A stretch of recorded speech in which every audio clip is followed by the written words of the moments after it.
Everybody should be able to see my screen now. So frontotemporal degeneration is a form of dementia that is much less known than Alzheimer's, but is the most common dementia under the age of 60. And because it's so much less known, everybody who hears anything under dementia thinks Alzheimer's first. So I'm so excited that you all came to learn about FTD, and I'm going to tell you a little bit about my personal story with it and some resources and so on.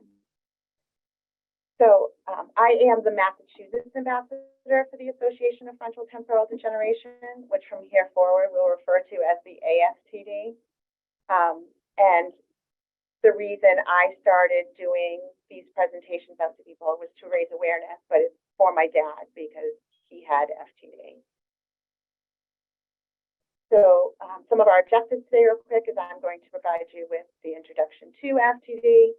We'll review how it differs from Alzheimer's and other dementia, summarize the subtypes, and then you'll hear some real life stories, including my dad. So to get started, we're going to take a little step back here and just think of what is dementia. When most people hear the term dementia, they automatically think Alzheimer's. They automatically think it's for an older person and that it's memory loss. But that's not always true. Dementia is an umbrella term that describes a change in your cognitive skills. It's a new neurodegeneration, and there are multiple types. So I like to tell people, like, if you think cancer, that's an umbrella term, and there's a bunch of different types under there. They're not all the same. They're not treated the same. They don't present the same. Your symptoms aren't the same. It's the same with dementia. That's an umbrella. Under there, we have Alzheimer's disease. We have Lewy body dementia. We have FTD. We have vascular dementia. And then there's a mixed dementia where you can actually have more than one of these types. And in some of these, especially FTD, it can happen in somebody in their 40s, 50s, even as young as their 20s, and not all dementia involves memory loss as a symptom at all. FTD, again, is the most common dementia under the age of 60. It can be one of the most devastating because of the young age. These are people who are presenting with these symptoms are still very involved in their families. They're still working. They might have young children at home. They might be caring for a parent with Alzheimer's or a different dementia. So that's going to cause like loss in their job. It can cause loss in their marriage. It's very hard to tell a 2-year-old why daddy all of a sudden is a different person. I apologize if I'm sounding gargled or muffled. I will try to speak clear and slow. So dementia symptoms can include loss of cognitive functioning, including thinking, problem solving, and reasoning. It can involve loss of long or short-term memories, inappropriate behavior, change in personality, or difficult with physical movement. So we're going to take a look at how FTD versus some of the other dementias, how it differs. Although rarer than Alzheimer's, again, it's the most common for people under the age of 60. The start of FTD symptoms range from 21 years old up to 80. For most people, FTD symptoms begin sometime between 45 and 64 years old with an average diagnosis of 57. Because it often begins in middle age, again, they're still active, fewer other health issues involved in work and family life. Unlike Alzheimer's, memory loss is not a hallmark symptom of FTD. In fact, memory is usually relatively preserved. And I'll just show you, we're going to have a brain slide, but FTD is going to be the front of your brain and the sides of your brain. When you're recognizing people, your memories, Alzheimer's and all that is more towards the back of your brain. So it's hard to say, it's underdiagnosed and less common, so it's hard to say like how many people in the US have FTD. because of underdiagnosis and misdiagnoses? We don't know. The current research, which is actually about 10 years old, there was approximately 60,000 people who had FTD in the US that were known to have FTD in the US. But the actual numbers are probably much, much higher. Last I heard, it could be up around 100,000. But we're guessing because it presents sometimes as psychiatric disorders. If people are diagnosed as Alzheimer's, having depression, having a midlife crisis, or even Parkinson's disease, when in fact they actually have FTD. On average, it takes 3.6 years to get an accurate diagnosis of FTD. And then in regards to family history, in most people who get diagnosed with FTD, it's sporadic, which means there's no family history of any form of dementia or neurodegenerative diseases. With a sporadic case, the risk of a family member developing FTD is no more or less than someone who doesn't have any connection to any type of these neurodegenerative diseases.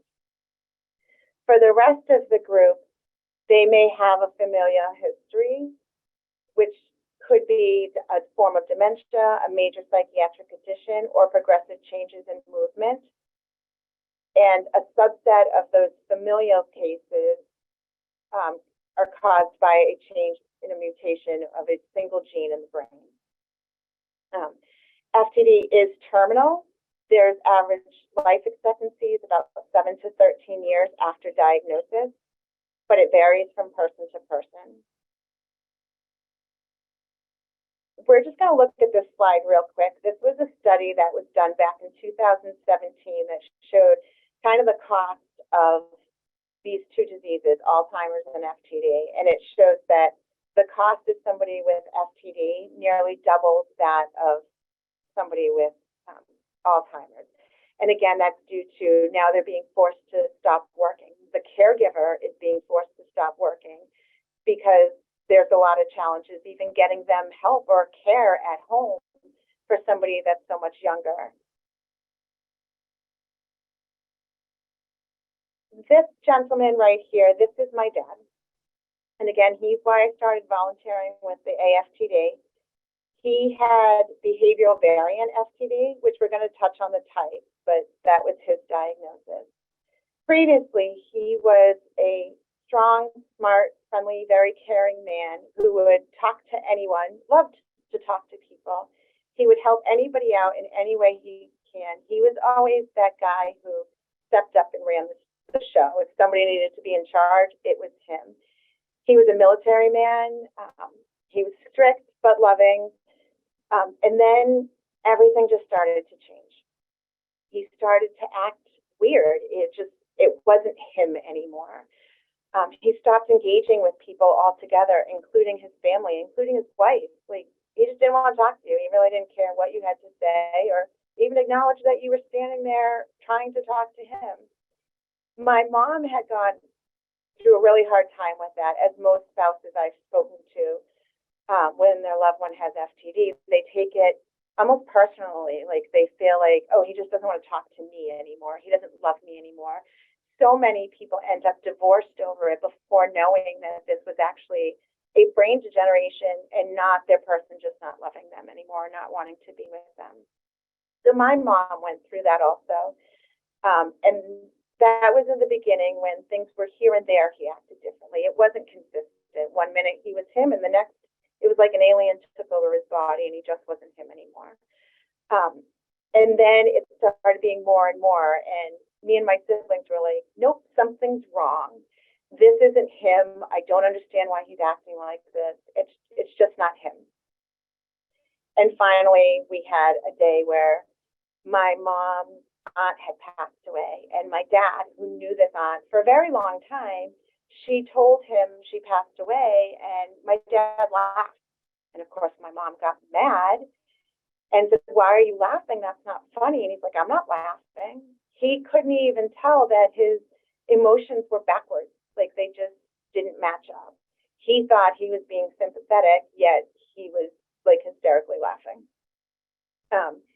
He started obsessing over foods, eating foods, a lot of food, in foods he wouldn't normally eat. Like, he became obsessed. You could even bribe the man with going to McDonald's to get a chicken sandwich, a large fry, and a medium Diet Coke. And he would eat that all day long if you let him. It was crazy. And this was a man who worked out. He ate pretty good. McDonald's here and there, not for every meal. And I never thought I could bribe my 60-something-year-old father with a trip to McDonald's, but it worked. So he was right around 64 years old when he was diagnosed with behavioral variant FTD. But we've gone back at least 6 years before that, probably further, of these little changes and things just not adding. So some other examples of his behaviors that changed and things that happened were his attitude and emotions changed. His facial expressions changed. Like, he didn't have any. His face was just flat. He didn't smile. He didn't do anything. He was a guy who could fix things. He would fix things around the house, and all of a sudden he would do it in very strange ways. Like, for example, he was staining the deck, and my mom heard all these noises to go and find out that he took a sledgehammer to the stairs because he had to stain underneath. Yep, that doesn't make any sense. So that was another, like, nope, something's wrong. And he would eat things he would never eat before. He would throw things away that were necessary. Like, he just decided he would clean house and just throw everything away. He would hide things in the trash.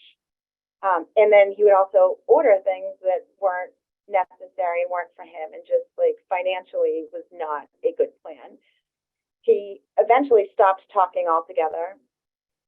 Back in 2017 was the last time I heard my father say anything. And at that point, it was probably a good 8 or 9 months where the only things he would say was, yep, okay, and oh boy, to whatever you said. And then towards the end, he had difficulty moving. He was leaning to the left a lot. He didn't pick up his feet when he walked. He would just shuffle. This is one of my favorite stories that at the time frustrated my mom, but now we all know it's funny. He went to turn on a light using a pull cord from a ceiling fan, and the light didn't turn on. Come to find out, he was pulling the fan cord, but because that one light didn't turn on when he tried, he took all the light bulbs out of all the lights on the first floor of the house and hid them all in the trash after smashing them. Like, something that's just not logical, that you sit there and go, what? That doesn't even make sense. Why would you do that? Those were all clues. We were lucky in a way, though, because a lot of people with BVFTD become violent. They become aggressive. They just become mean. My dad was the complete opposite. He just didn't care. So my mom calls it the vanilla version, where we didn't see the aggressive side of him. I think there were 2 times ever that he would ever just, like, push you out of the way because you were in his way, but not like a mean, aggressive way, just like you were a piece of furniture that needed to be moved.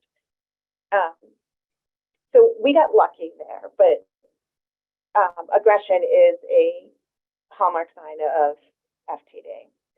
Getting the diagnosis was really hard. It took us some time to do that, a couple years. The doctor thought of different diagnoses that they threw out there first, such as Parkinson's, that he might be schizophrenic. There were things like that come out, and when you hear something like that and your gut's telling you something different, we went with our gut, that it didn't add up, it didn't make sense, there was something else. We got to the point where we were writing notes and sending them to the doctor with my dad, but he threw them away and would tell the doctor that his kids were just, we were a bunch of jerks because we keep saying there's something wrong with him, and obviously there's not. Because he did not realize that there was something wrong with him. There's a symptom called anagnosia, which is the lack of awareness of one's own condition due to the change in the brain, and he had that. So he thought he was perfectly normal, and the rest of us were crazy. It took me and my siblings actually going to a doctor's appointment without my dad to talk to the doctor and tell her what we were seeing and what our concerns were, and make her see it a different way, because when she saw him in the short period of time, he seemed fine. He passed all his cognitive tests perfect, aced them all. Finally, he was referred to Mass General, because I'm in Massachusetts, and there's an FTD unit there, and they did the testings there and evaluated him and said, no, he has frontotemporal degeneration, which at the time meant nothing to us. We had no idea what that was. We had no idea where to find help. They did point us towards the AFTD, who has such great resources for us and helped us learn about this disease. Later on in his diagnosis, we had difficulty getting him services at home, and then getting him into care, into a long-term care facility when it was just too much for my mom to handle, because he was still young. He was only 67 at the time that we were looking at nursing homes for him. And getting people to come into the house, nobody knew what FTD was. These are our professionals. They don't know what FTD is. They didn't know how to care for it. When you say dementia, they're talking to him like he doesn't remember, but that's not the case. My dad's memory never left.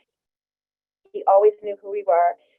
So if you were doing little white lies with him, yeah, he knows your lies. So some of the things we would possibly do to Alzheimer's, living in their time and telling them, oh yeah, no, we're going to leave soon and hope they forget, that doesn't necessarily work with somebody with FTD, because they're not forgetting. Their memory is still there. So we did end up getting him into a home where he stayed until COVID, and then we brought him out. He moved in with me, and we were able to, after a couple of tries, find a hospice and palliative care facility that helped us out until he passed away in August. His story is not unique to families impacted by FTD, but that was my personal experience, and I'm hoping as we spread awareness and people learn to look at dementia, all dementias, differently, and also notice that people who are younger can have a dementia, hopefully we'll have some better care and earlier diagnoses and better treatments. So now we're going to just jump into an overview, a little more specific on FTD itself. So again, FTD is a type of dementia, generally presents in somebody in their 50s and 60s. Like I said, can be way younger, even older, can be at the same time as somebody having Alzheimer's. It initially presents in a few different ways. The most common early symptoms is that behavior, personality changes, or changes in their speech, or changes in movement. These different initial symptoms depend on where the neurodegeneration is happening in the brain, and will be whatever comes out first is the diagnosis they receive. Many people will hit all categories of FTD, as my father did. So many patients are still in their prime earning years, so they have difficulty accessing services that are generally developed for older adults with dementia. Oops, sorry. So here's that picture of the brain I said we'd look at real quick. So this shows in the frontal part of your brain what's controlled up there, and in our temples, or the sides of our brain right under our temples. So that's going to be your reasoning, your decision making, what's controlling your behavior, your personality, your attention, initiating action and physical movement. That's all up in the front of your brain. So if the front of your brain is degenerating or shrinking, you're losing those things. It's not working anymore. On the sides of your brain, you're looking at your visual memories, your ability to understand words, names, sort information. So if you look at that and you think of those portions of your brain going away, like you said, and all of a sudden those don't work anymore, which is what happens in the dementia, then you're kind of at a loss. This is real quick. It's just 3 of the accumulations of proteins that can happen in the brain. This tau protein is one of the causes, and that is also a cause of Alzheimer's, but it acts differently. So instead of these tangles you get in Alzheimer's, this one doesn't do that. It forms differently in the brain. And TDP43 is also associated with ALS. I kind of already went over if it was inherited, so we're going to skip that one. this is the different categories of FTD. So remember I said dementia is an umbrella and then FTD is under that. Well, FTD is kind of an umbrella too, and then we have these different types of FTD. The first and most common is the behavioral variant type, which used to be called Pick's disease and is also known as frontotemporal dementia. They're the same thing. And like I said, that's the most common. It's about 50% of the cases are behavior variants. And with even some of these other types, you will often see some of the behavioral and personality changes. The beginning of the disease for somebody with BV-FTD can look like they're just having a bad day. They can look like, instead, midlife crisis or the decrease or increased anxiety and depression. They all of a sudden start to change how they take care of somebody. So if you take care of themselves, so if you had somebody who was an athlete and always worked out all the time, and now they became a couch potato, and it doesn't make sense to you, well, maybe there's something going on that's causing that. Or they start eating a lot of food or spending money wildly that just doesn't make sense. Maybe it's more than a midlife crisis. The next category would be our progressive language changes, which is primary progressive aphasia. And I know with the Bruce Willis thing coming out, a lot of people have heard of aphasia, which is our change in language. And if you've seen the latest news on him, his aphasia is FTD. Aphasia can also be caused by like a stroke or some other brain injury. But in those cases, a lot of times you can get them better with like a speech therapy or something. With FTD, there's no getting them better. You can learn different ways to help them communicate, but not get better. So there are 3 subtypes of aphasia or primary progressive aphasia, but overall, this is their word retrieval. So all of a sudden, they're calling things thingamabobs and doohickeys all the time, not just sometimes like most of us do. They have impaired naming. They might not be able to tell you with a pen or a pencil they want. They're saying the righty thing or, that marker, and you're holding a pencil. Speaking becomes an effort. It's short phrases. They're pausing more often. Their speech is not their normal speech. It's like they have to work to come up with a sentence. They can lose proper grammar, especially those small connecting words. But their comprehension might be perfectly fine. It's just when they talk. So sometimes you can help them like, they might be able to write something but not speak it, and some can't understand any of it. And they can lose their ability to repeat after you. So if you wanted to tell them something and say, hey, can you repeat those directions back to me? They can't do it.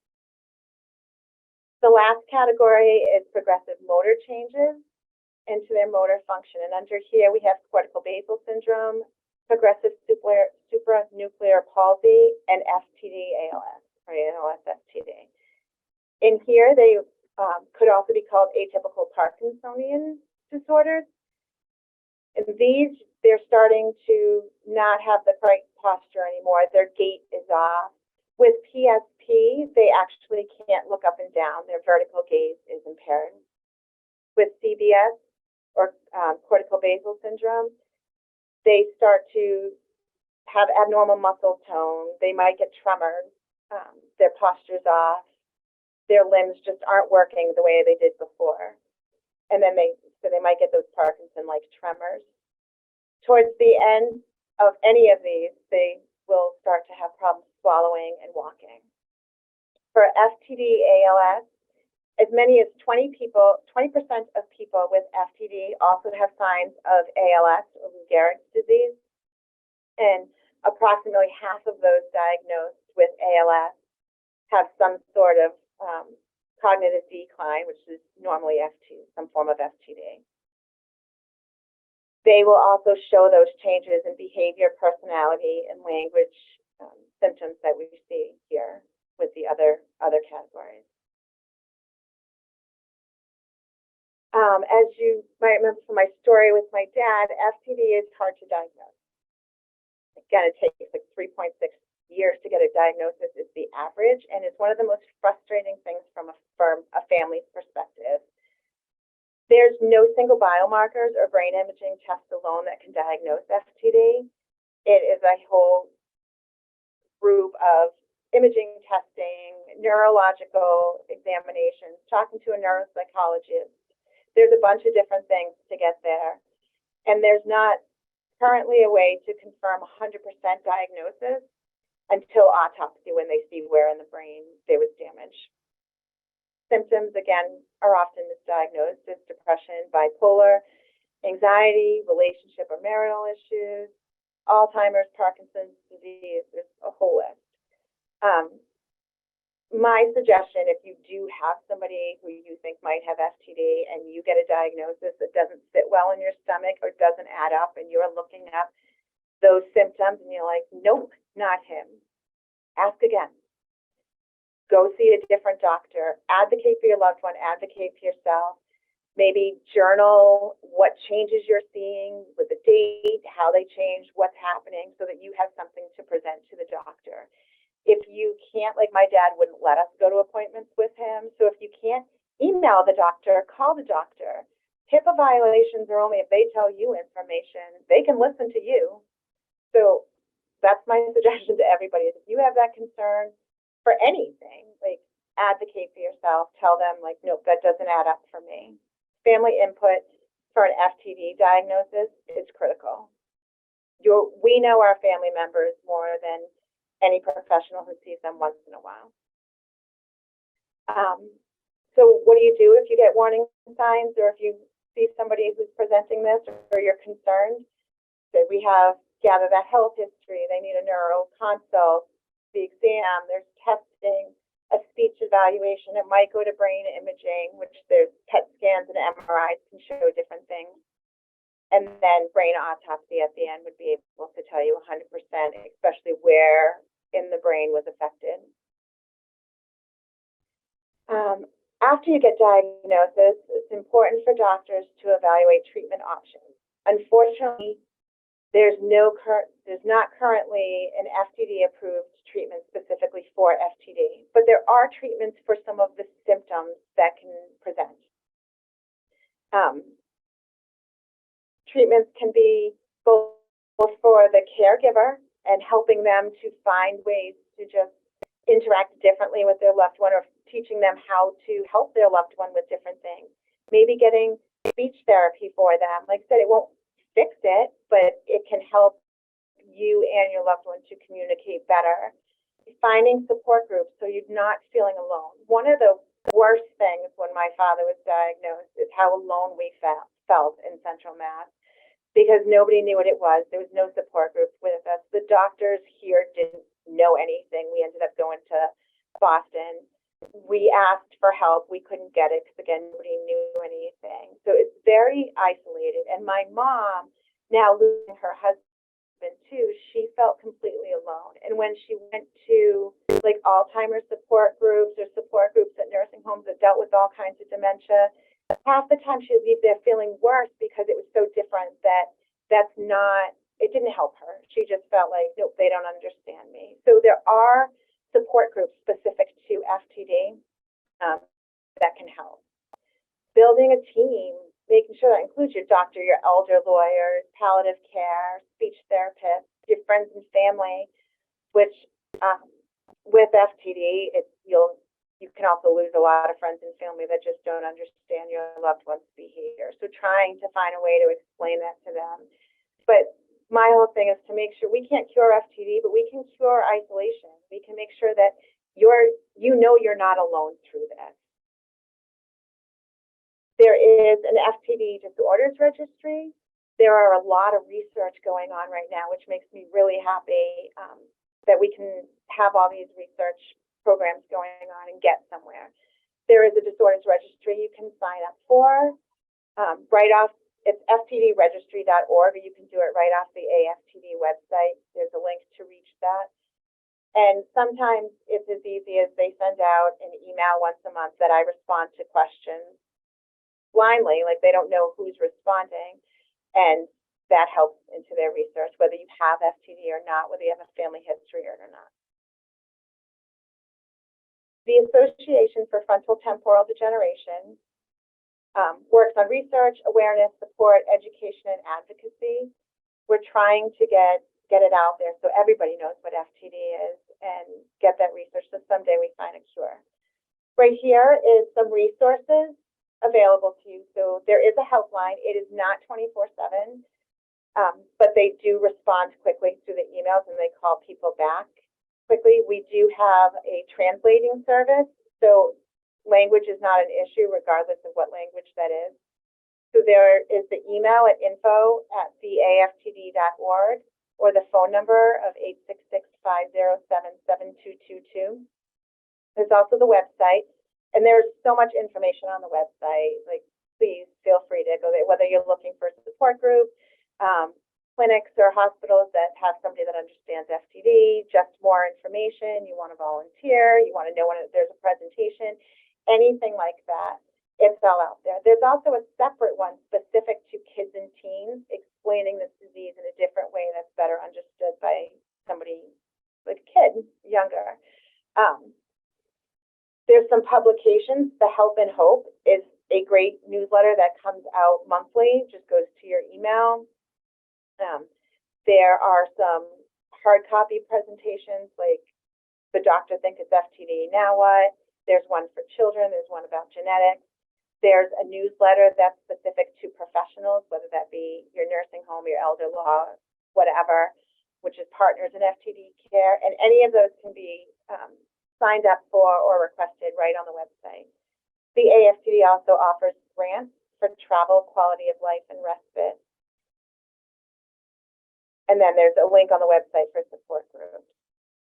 This is just some of the ways that you could get involved if you wanted to, by participating in research, raising funds, volunteering, or just being an advocate for change, just helping us spread the word.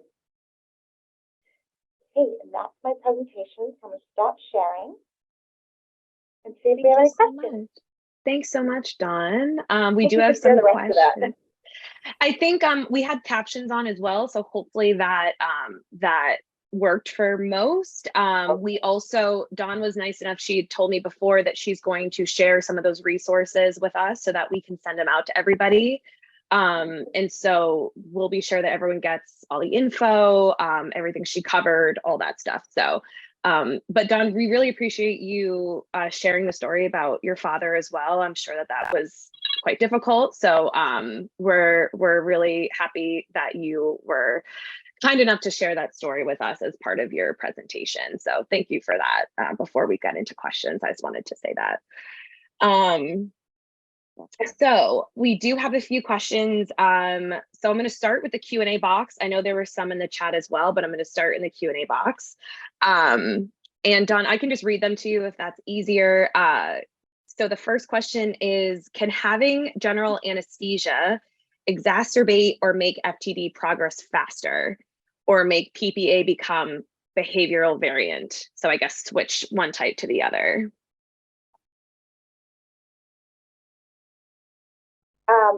It wouldn't switch types, but add those symptoms in, yes. Yeah, and anesthesia is very difficult. I believe with most dementias, but definitely with FTD, it does progress it faster and can add a lot of that behavioral symptoms in there. Sometimes the behavioral symptoms that are added, like that start showing up right after anesthesia, might calm down, and sometimes it won't. I know there was a surgery they wanted to do with my dad, and we said no because of the anesthesia, that he was progressing fast enough.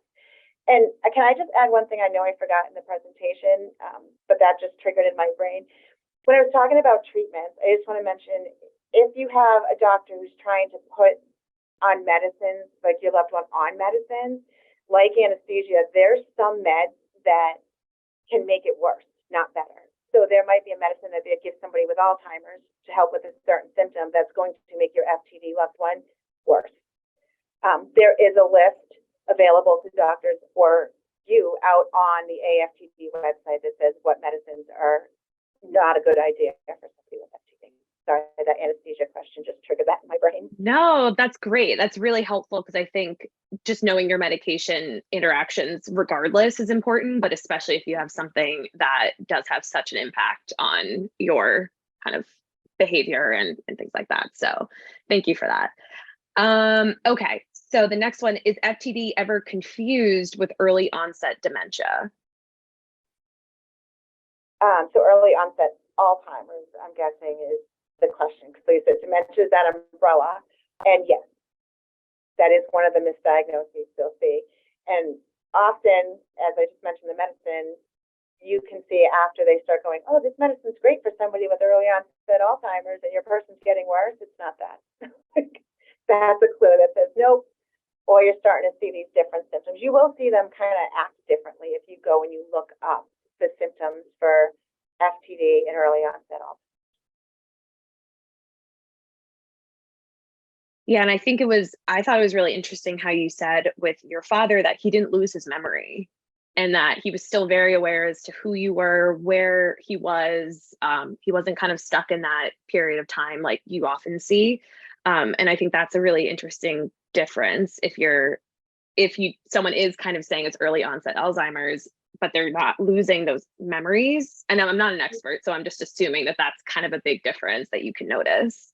Definitely. And I will say, like, you can lose your memories or have, I heard my dad's doctor would explain it as a scattered memory instead of a memory loss, where like it's more confusing to them.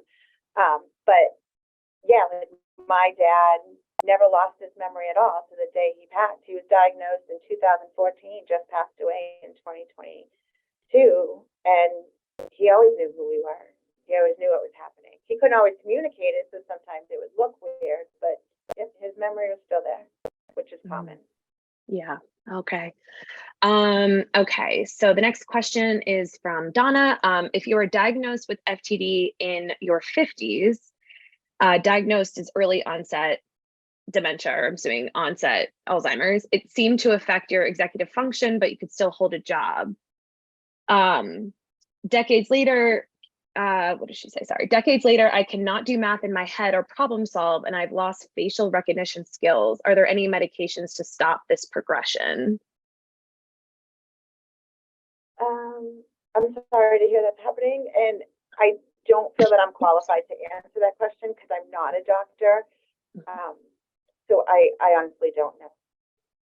I think maybe just knowing, maybe finding a way to get in touch with the AFTD and kind of get more information through them about, where you can find these resources specifically targeted towards FTD. That might help. Yeah. Reach out to the helpline on that, and they'd be able to help you with that much better than I can. Sorry, I wish I had an answer for you. No.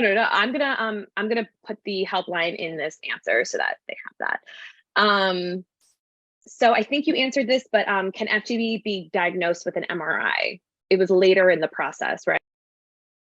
I believe, from what I've been told, with an MRI, sometimes they can see some accumulation or some brain shrinkage if it's later on, but sometimes they can't.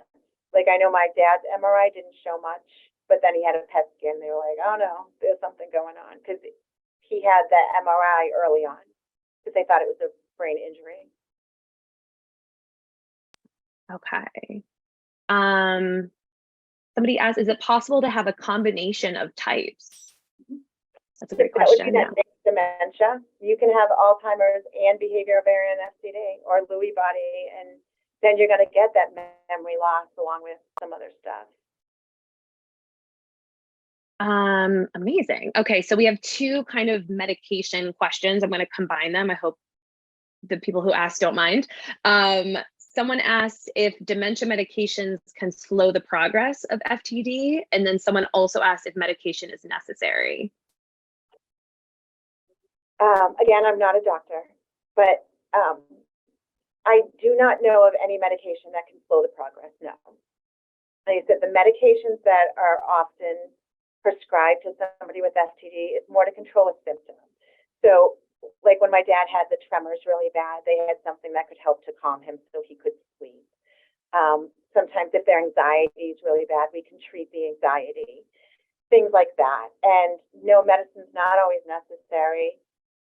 It depends on how you, like what's going on and how you can control it in a way. Like, especially later on, our preference was not to have my dad just have a whole bunch of medicines that weren't doing anything for him just to give him something.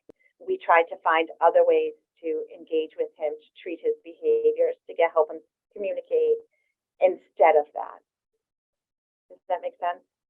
Yeah, definitely. I think it's more about like obviously talk to your doctor, you know, like you said, we're both not medical professionals, but definitely talk to your doctor about maybe even, like you said, helping with symptoms. That might probably be more if that's something you choose. But like you said, as far as we know, there's no medication that helps slow the progress. So amazing. Thank you.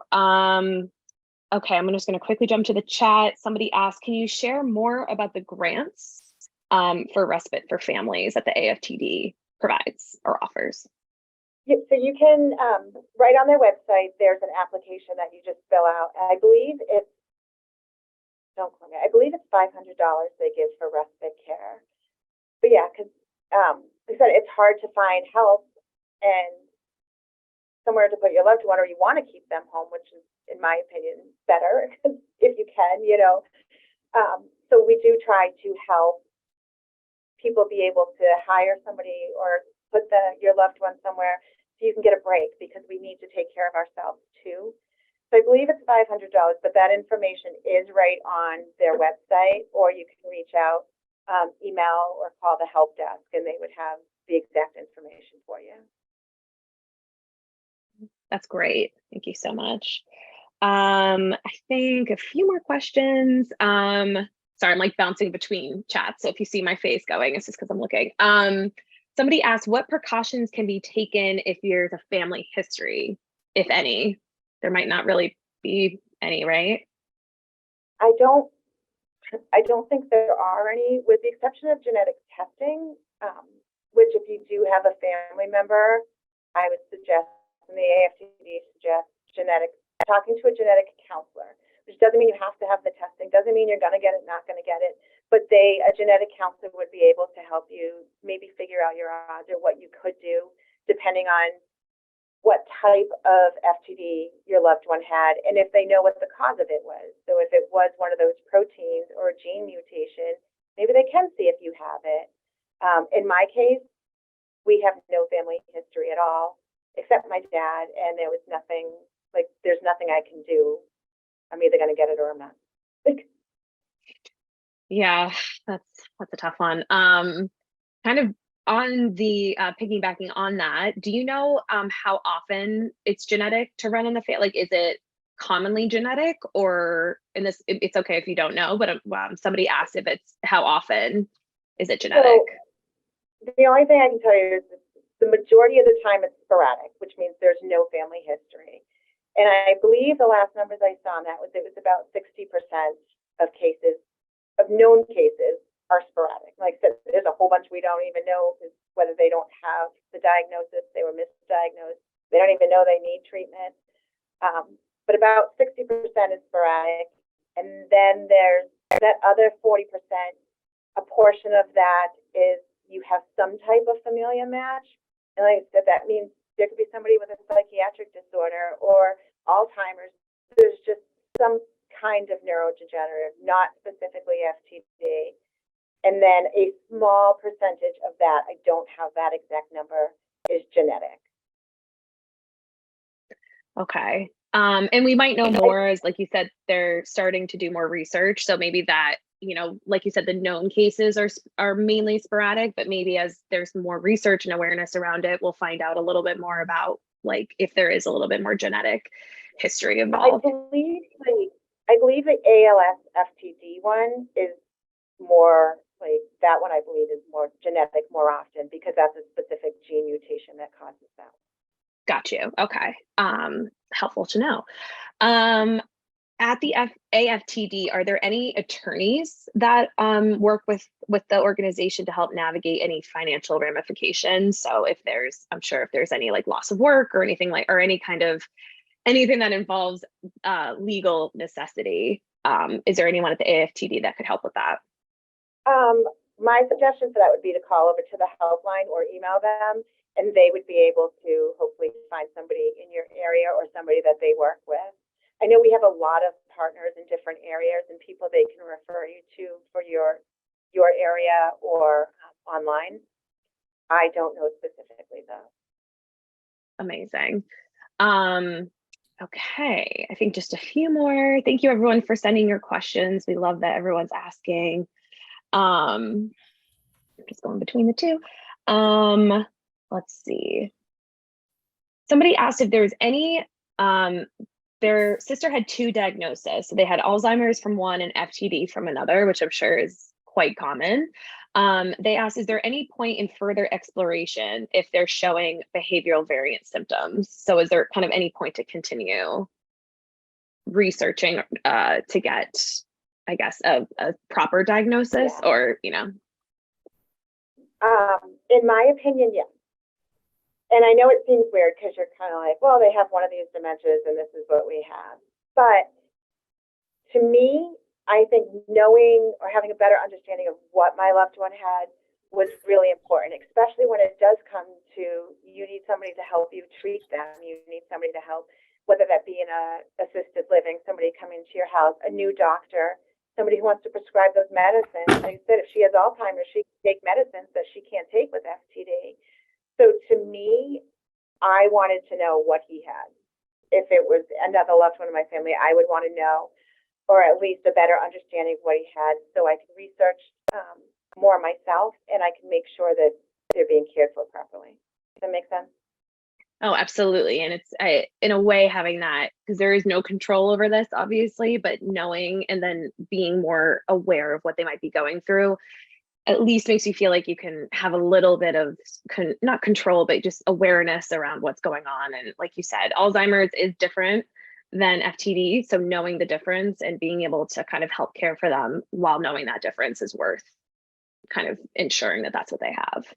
That's, I think, what. Exactly. And like you said, I mean, with Alzheimer's, you can do those little white lies and they're going to progress slightly different. At the end is the end, but the progression in between, if you're looking at Alzheimer's and going, oh, now they're going to lose their memory and then they're going to do this and they're going to do this, that's not what they're going to do with FTD. Right, right. Okay, I have one more question. Sorry, everyone, if we didn't get to it, but feel free to reach out to the AFTD. I put their website in the chat, so you can ask them all these questions. You know, you guys have great questions, but we can't get to all of them. But I'm going to ask one more. I think my email's on the front of the presentation too. So if you wanted to email me, you can also do that. Me or that's great. AFTD. If you actually, Dawn, once we finish this last question, if you want to put your email in the chat, and then that way people can grab it while we're kind of wrapping up. But I'm going to ask one more question. Any connection to chemo for breast cancer and or brain injury? That's a great question. Brain injury, I know people, sometimes they worry if that creates early onset or dementia. Do you know of any specifically? Again, this could be a question for AFTD, the organization, but do you know of any connection between brain injury and then FTD? No, yeah, it's hard one, yeah. Don't. I know there's so many different things they're looking at. And like that huge amount that's sporadic and we don't know what's causing it. We don't have enough answers yet. We're trying to get there. So I haven't heard, brain injury wouldn't surprise me at all. I haven't heard anything about it being connected. That doesn't mean it is or isn't. No, and like you said, like we keep kind of saying this, but I think it bears repeating that they're still doing research on this. So we might not know right now if there's a connection, but the more also, like you said, registering and kind of letting people know when you do have a diagnosis so that people can start understanding how prevalent it is. That just is helpful in the research as well. So even being involved that way by telling doctors and kind of being involved in like you said, the research that kind of comes out where you can answer questions, that's super helpful for people because they're going to be able to incorporate that in their research. Absolutely. Amazing. Okay, well, everyone, Dawn was kind enough to put her email in the chat, and this was filmed, so it will go up on our YouTube probably later this week. So you can, if you just joined, I know a couple of people just joined in, but you will have all of this ready for you on the YouTube. And Dawn is going to, like I said, share the resources that we will send to everybody who registered. So you'll also have that. Check out the website. Check out the the helpline if you have any questions. And I know we wanted to have the last couple minutes here for Circle of Care. So I just wanted to make sure if you have any questions about Circle of Care, I think this is a great segue into everything we were just talking about, how, you know, Dawn is someone who is a caregiver to someone with FTD. I'm sure, you know, support was really important for you, for your family, and Circle of Care is one of those options. So I feel like this is a really lovely transition. Yes. Dawn, thank you so much for being here. We really appreciate you sharing your story. I'm sure it was difficult to have to, you know, relive it, but we just really appreciate you being open and sharing that with us. And I'm going to just pass it over to Diana King, who is the director, Circle of Care. Feel free to ask any questions while she talks a little bit more about it. Thank you, Dawn, again. Thank you so much, Sarah and Dawn. Can you guys hear me okay? Okay, great. Thank you, Dawn, for the very informative presentation. Thank you, Sarah. I know we only have a couple minutes left, but just wanted to jump on here and tell you guys a little bit about Circle of Care. Circle of Care is one of the many programs within PSS, and Circle of Care provides services to caregivers in New York City who are caring for a loved one, a family member, it could be a friend, a neighbor, and all the services are free, very limited and temporary, but we can help with temporary respite services, which is like home care. We can help with supplemental services, which can be any item that would make it easier for the caregiver, such as maybe an assistive device like a cane, a walker. We can help with those items as well. We also offer supportive counseling and reassurance, information, assistance, referral, advocacy, support groups, educational training. So it's basically a support system for caregivers.